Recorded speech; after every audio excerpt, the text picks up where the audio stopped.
Well, good morning. Today is Monday, September the 7th, and it is Labor Day. So happy Labor Day, everyone. I hope you are all enjoying a day of some leisure and rest and some fun. I know also our young families are getting ready to have their children go back to school. I know in our household we're preparing for Kyler to go back to grade 3 and for Elspeth to return to college to finish up her program. So there's lots of excitement in the house, and there's some anxiety, I think, as everyone is getting ready.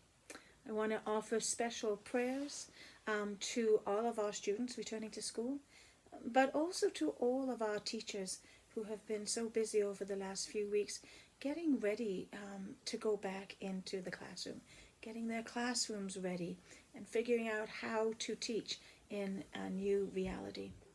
Things will look a little different in school this week, and there may be some anxiety around that, but I also hope that there's some excitement, and I hope that we keep our hearts open for moments of profound grace as we walk with our Creator God through these challenging times sometimes. Anyways, today's good news, daily good news, is taken from the Gospel of John. In particular, I'm going to be reading from chapter 10, verses 22 to 30. At that time, the festival of the dedication took place in Jerusalem. It was winter, and Jesus was walking in the temple in the portico of Solomon. So the Jews gathered around him and said to him, "How long will you keep us in suspense? If you are the Messiah, tell us plainly." Jesus answered, "I have told you, and you do not believe. The works that I do in my Father's name testify to me, but you do not believe because you do not belong to my sheep. My sheep hear my voice. I know them, and they follow me. I give them eternal life, and they will never perish. No one will snatch them out of my hands. What my Father has given me is greater than all else, and no one can snatch it out of the Father's hand. The Father and I are one." The Gospel of Christ. It's an interesting reading we have today. It's a continuation of Jesus the Good Shepherd, and we have again many voices being raised up against Jesus, just full of doubt, right? They want to know who he is and how can you prove it, right? Tell us plainly who you are. On this day before going back to school, I suspect there may be a little bit of doubt and a little bit of anxiety out there as things have changed so much. And like we hear in our story here, life has changed a great deal for people of the Jewish faith who now have a Messiah that's come, but not a Messiah that they expected.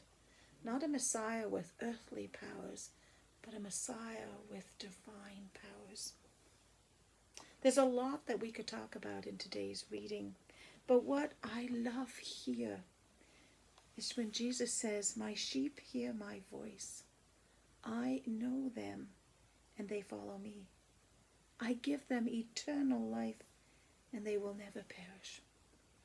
What I hear here is the promise of God, and the promise of Jesus, who is one with God, that they know us better than absolutely anyone else. And if we just listen to the shepherd's voice, our identity, our worth, our value, our safety will be defined through who Jesus calls us to be. In a world that says in many ways we aren't enough, this message here from Jesus is that he knows us. We know him, and we follow him because of that knowledge. Because Jesus knows us, he knows our deepest selves, our truest selves. And He assures us that we are enough. As we begin this week, as our children go back to school, as our teachers go back into the classroom, as we see life unfolding before us in new ways, let us always remember that Christ is with us, that He is our shepherd, that He knows us, and that we know His voice. And if we follow Him, we will have eternal life, which is greater than anything that we can imagine. Blessings on your day, blessings on your week, and I look forward to seeing you next Sunday for our morning prayer service. So take care, and God bless. Bye-bye now.